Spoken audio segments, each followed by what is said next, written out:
Hello दोस्तों, आप सभी का स्वागत है मेरे YouTube channel loan and help advice पर। दोस्तों, आज हम चर्चा करेंगे आर्बिट्रेशन से संबंधित। जैसे कि मैंने एक वीडियो बनाया था कल, तो एक भाई ने बोला सर ये न्यूज कब आई थी कि जो आर्बिट्रेशन जो अवार्ड पास होती हैं, बैंक जो एक तरफा वसूली के लिए अवार्ड पास कराता है, तो ये कोर्ट ने साफ साफ मना बोल दिया कि ये इस तरीके से आप अवार्ड पास नहीं करा सकते। इसके लिए आपको पहले कस्टमर की भी सहमति जरूरी है। मतलब दोनों पक्ष की सहमति से अगर आर्बिट्रेटर नियुक्त होता है तो ही ये अवार्ड आप पास करा सकते हैं, क्योंकि दोनों पक्षों की सुनेगा तो सही ना आर्बिट्रेटर। क्योंकि वो गवर्नमेंट तो रहता नहीं है, वो बैंक का ही रहता है एक पर्सनल लॉयर, जो कि आर्बिट्रेटर बन के बैठा है और वो फटाफट अवार्ड पास कर देगा, आपको 1-1.5 महीने में कर देता है। तो दोस्तों, अब मैं एक चीज़ बोलूँगा कि जिसके पास लॉयर है, लॉयर का सपोर्ट लिया हुआ है, अगर आपको आर्बिट्रेशन का जो पहली बार जो मेल आता है जिसमें 4-5 या 10 आर्बिट्रेटर का भी नाम हो सकता है, इनके नाम आते हैं, उसमें से अपने को एक ऑप्शन दिया जाता है कि आप इनमें से आप कोई भी आर्बिट्रेटर आपका नियुक्त कर लें। फर्स्ट टाइम मेल आपके पास यही आता है। तो आपको क्या करना है, अगर लॉयर का सपोर्ट है तो आप लॉयर से बात करेंगे, वो मेल उनको दिखाएंगे, वो आपको ऑब्जेक्शन बना के देगा। और जिनके पास लॉयर का सपोर्ट नहीं है, पैसे भी नहीं हैं, तो उन लोगों को अपने से ऑब्जेक्शन डालना ज़रूरी है। ऑब्जेक्शन आपको डालना है। अब वो किस तरीके से डालेंगे थोड़ा भी आगे बात करेंगे, क्योंकि एक तरफा अवार्ड पास होता है, एक तरफा आर्बिट्रेशन की प्रक्रिया होती है, तो वो मान्य नहीं है, उसको आप कोर्ट में चैलेंज कर सकते हो। तो कोर्ट ने ये कहा था सीधा सीधा कि आप एक तरफा वसूली नहीं कर सकते हैं, आर्बिट्रेशन का प्रोसेस आप एक तरफा नहीं कर सकते हैं। दोनों पक्ष की सहमति से आप एक आर्बिट्रेटर नियुक्त करेंगे, लेकिन दोनों पक्षों की सहमति होना आवश्यक है। अगर आप ऐसा नहीं करते हैं तो आपकी जो प्रोसेस है, आपने जो अवार्ड पास किया है, वो है ना कोई मतलब का नहीं है। ठीक है, तो कोर्ट ने साफ साफ बोला अगर दोनों पक्ष सहमत नहीं है तो आप फिर कोर्ट में याचिका दायर करेंगे, जिससे क्या होगा कि हम दोनों पक्षों को बुलाएंगे, समझेंगे परिस्थिति, इसके बाद जो है फैसला होगा उस पर।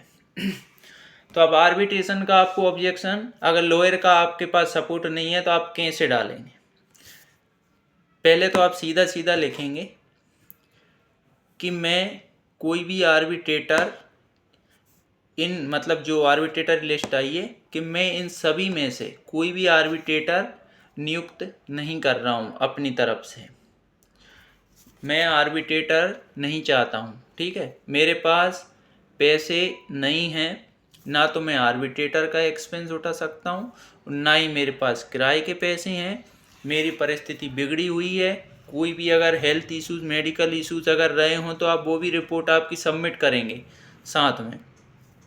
ठीक है, तो इस तरीके से आप एक मेल बना के आप डालेंगे किसको, जिस लॉयर से आपके पास आया, एक तो उसी को डाल देना, एक आप बैंक को मेल कर देना। तो बैंक सुधरेगा तो नहीं, मतलब बैंक फिर क्या करेगा, अगला मेल आपके पास 15 दिन बाद फिर से आ जाएगा।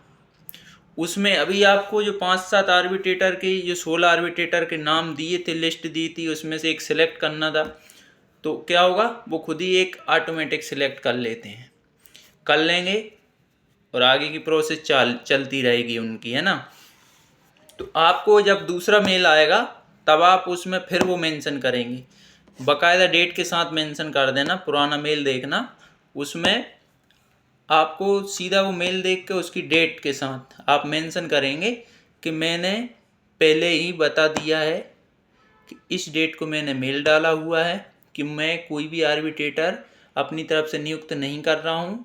ये आप जो एक तरफा आप आर्बिट्रेटर आपने नियुक्त किया है, इसके लिए मैं कोर्ट में चैलेंज करूँगा अगर मेरे को कोई हानि होती है तो, है ना। क्योंकि बैंक का लॉयर रहता है आर्बिट्रेटर, तो उसमें 101% मान के चलो कि फैसला है ना आपके खिलाफ ही जाना है, अवार्ड पास जरूर होगा। तो जब आप दूसरा मेल डालेंगे ना, बैंक और आर्बिट्रेटर सब समझदार रहते हैं, वो समझ जाएंगे कि ये बंदे ने दूसरी बार मेल अपने को ऑब्जेक्शन दिया है, तो ये क्या करेगा, अपना जो अबाउट पास होगा वो कैंसिल हो जाएगा। अब लॉयर इतना बेवकूफ़ बनाएंगे, लॉयर बोलते हैं इतने पॉइंट होते हैं, 8 पॉइंट होते हैं, 12 पॉइंट होते हैं, ये उसमें ऑब्जेक्शन में डालना ज़रूरी है। मतलब साला पैसे नहीं है तब भी लॉयरों को आप पैसे दो, फिर आपसे उनसे वो 8-12 पॉइंट ले लो। तो ये इनका सारा प्रोसेस रहता है। तो इसके लिए मतलब आप समझ लें, अगर आपके पास व्यवस्था नहीं है तो आप अपने से ऑब्जेक्शन डालो, किसी का इंतज़ार मत करना, ऑब्जेक्शन आप पहली नोटिस पे डाल देना, और फिर वापस आए तो फिर से आपको एक बार फिर से वो डेट पुरानी वाली मेल की, जो आपने पहला मेल आपने ऑब्जेक्शन दिया था उसकी डेट मेंशन करके डाल देना, ठीक है। और मैं ये चीज़ बोल रहा हूँ, अगर अबाउट पास भी हो जाएगा और आपने इतना ही ऑब्जेक्शन दे दिया ना, तो इससे आप चैलेंज कर सकते हो उस अबाउट को। घबराने की ज़रूरत बिल्कुल नहीं है। और ये नियम आज से नहीं है, पहले से ही हो चुका है कि एक तरफा वसूली बैंक आर्बिट्रेटर के द्वारा नहीं कर सकती है, जो कि बैंक फटाफट जाता है और आर्बिट्रेटर नियुक्त कर देता है। अब कोर्टों ने क्या ये चीज़ बोल रखी है कि आपको कोर्ट में रजिस्ट्रेशन करा, मतलब याचिका दायर करना है।